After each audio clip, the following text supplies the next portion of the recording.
Hello students, I am Akshay and welcome to your channel study my way. तो आज हम देखने वाले हैं रिलेटिव वेलोसिटी और प्रोजेक्टाइल मोशन क्या होता है। तो देखते हैं relative velocity and projectile motion क्या होता है। तो मैं देखता हूँ रिलेटिव वेलोसिटी क्या होता है। तो रिलेटिव वेलोसिटी की डेफिनेशन है when two bodies moves in the same direction then the measure of their velocity is called relative velocity. When two bodies moves in the same and opposite direction. अगर कोई भी दो bodies हमारी या वो same direction move करती है या अपोजिट डायरेक्शन मूव करती है, तो उन दोनों की वेलोसिटी में जो हम डिफरेंस देखेंगे, जो उन दोनों की वेलोसिटी का अगर डिफरेंस करते हैं तो वो रिलेटिव वेलोसिटी आपकी होती है। अगर मैं बात करूं, पहला पॉइंट है when two bodies moves in same direction.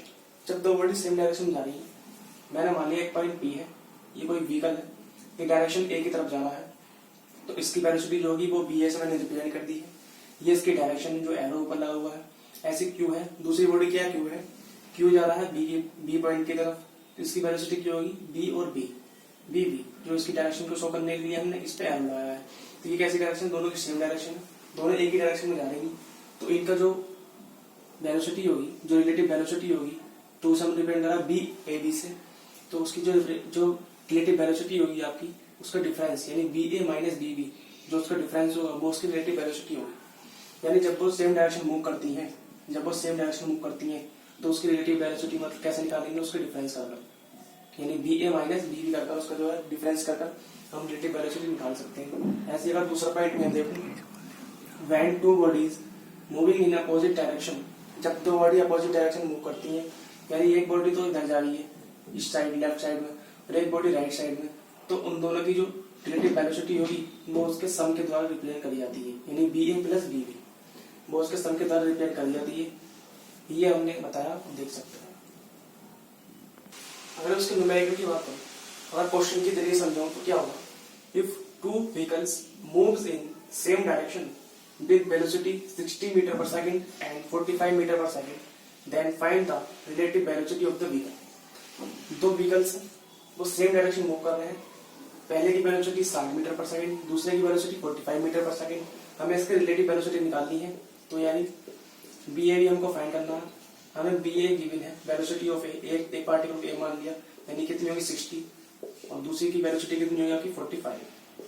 इसका फॉर्मूला होता है, क्योंकि सेम डायरेक्शन मूव कर रहे हैं, ये भी इसी डायरेक्शन में और ये भी इसी डायरेक्शन में, तो माइनस करना पड़ेगा, यानी 60 माइनस 45, यानी कि इसकी जो रिलेटिव वेलोसिटी होगी वो कितनी होगी 15 मीटर पर सेकंड, कितनी होगी 15 मीटर पर सेकंड। दूसरी बात करता हूँ यहाँ पर projectile motion. What is projectile motion? इसकी डेफिनेशन अगर मैं देखूं तो when a body throw upward in a direction then it is acted upon by acceleration due to gravity and moves along a curved path. This motion is called projectile motion. मैं समझाता हूँ। कोई body है throw upward in a direction. अगर मैं इसको ऊपर की ओर फेंकता हूँ और ये ऊपर की ओर फेंकी जाती है किसी के द्वारा, कोई बॉल है तो ऊपर की ओर फेंकी जाती है कोई बॉल, तो it is acted upon by acceleration due to gravity. तो जो एक्सीलरेशन होती है, जो ग्रेविटी होती है हमारी अर्थ ग्रेविटी की वजह से वो ऊपर जाकर ग्रेविटी की वजह से दोबारा नीचे आ जाती है, लेकिन आने से पहले वो एक कर्व्ड पाथ में आती है। किसमें आती है? नीचे आने से पहले वो एक कर्व्ड पाथ बनाती है, उसके बाद वो नीचे आकर गिरती है। तो यही पाथ जो आपका होता है, यह पाथ आपका प्रोजेक्टाइल मोशन कहलाता है। अगर मैं कोई बॉल फेंकता हूँ, मैंने कोई बॉल इस डायरेक्शन फेंकी, तो वो जो बॉल है वो ऊपर कर्व्ड पाथ बनाएगी, बनाने के बाद जब नीचे आकर गिरेगी तो जो उसका पूरा मोशन कहलाता है वो आपका प्रोजेक्टाइल मोशन होता है। इसका मैं एग्जांपल देखूं तो motion of bullet shoot from gun. अगर आप किसी गन से कोई गन से किसी को शूट करता है तो जो मोशन होता है वो भी आपका प्रोजेक्टाइल मोशन होता है, क्योंकि जब वो बुलेट हवा में रही उसके जब नीचे आएगी, नीचे आने पर कर्व बना रही है तो वो आपका प्रोजेक्टाइल मोशन कहला रहा है। ऐसे ही द मोशन ऑफ बॉम्ब, अगर आप बॉम्ब फेंक रहे हो तो बॉम्ब भी किस डायरेक्शन में प्रोजेक्टाइल मोशन में जा रहा है। ऐसी अगर मैं बात करूँ ball, the motion of ball after hitting the bat, कोई बैट्समैन है, कोई क्रिकेटर है, जब वो कोई 6 मार रहा है तो 6 मारने पर जो उसने शॉट मारा तो बॉल ऊपर गई, लेकिन जब वो नीचे गिर रही तो एक कर्व्ड पाथ में गिर रही है, तो वो आकर सब किस में आता है, प्रोजेक्टाइल मोशन में आता है। तो प्रोजेक्टाइल मोशन, अगर मैं परफेक्ट प्रोजेक्टाइल मोशन की बात करता हूँ, अगर आप 45 डिग्री से, अगर कोई बैट्समैन 45 डिग्री से, कोई बैट्समैन 45 डिग्री से कोई शॉट मारता है तो उसकी पूरी उम्मीद होती है कि वो 6 जाएगा, या पूरा 6 जाएगा, उसका मतलब 45 डिग्री से मारता है, क्योंकि एंगल जो उसका प्रोजेक्टाइल मोशन है वो इजीली बन पाएगा। तो ये तरीके हैं प्रोजेक्टाइल मोशन के, आप देख सकते हैं। इसको हम इजीली देखते हैं। If a body is projected from a place above the surface of the earth, then for maximum range the angle of projection should be less than 45 degree। जो थीटा यानी एंगल ऑफ प्रोजेक्शन है वो 45 degree से कम अगर होगा, आपका 45 degree से अगर कम होता है, अगर थीटा 40 जो एंगल ऑफ प्रोजेक्शन है, मान लो मैं इसको फेंकना चाहता हूँ वहां में, मैं चाहता हूँ कि ये जो मेरा मार्कर है वो दूर तक जाए, तो मैं इसका जो एंगल बनाऊंगा वो कितना बनाऊंगा, 45 डिग्री से कम बनाऊंगा।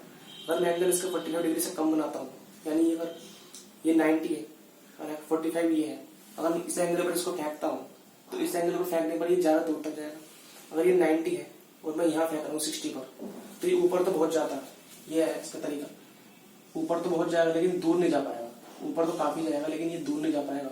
अगर ये 60 डिग्री पर है, 45 से ऊपर पर, इसी प्रकार से अगर ये 45 अगर डिग्री पर 45 पर है तो ये ज्यादा दूर तक उससे जा सकता है, ज्यादा दूर तक डिस्टेंस कवर कर सकता है। यहाँ 45 वाला ये है और ये 60 वाला आपका ये है। तो ये तरीका होता है। अगर मान लो कोई जेवलिन थ्रोअर है, हमारे नीरज चोपड़ा जी जो गोल्ड मेडलिस्ट है ओलंपिक में, उन्होंने अपने जेवलिन थ्रो किस एंगल पर फेंका होगा, आपको मिल रहा है 45 डिग्री के एंगल से कम पर ही फेंका होगा, इसीलिए उनका जो थ्रोअर है वो काफी दूर तक गया। अगर 45 डिग्री से ऊपर फेंकते तो कम गया था। तो ये तरीके होते हैं प्रोजेक्टाइल मोशन के। आपको वीडियो पसंद आया तो चैनल को सब्सक्राइब करिए, शेयर करिए और देखते रहिए, आगे भी अच्छी अच्छी वीडियोस लेकर आऊंगा। बहुत बहुत धन्यवाद।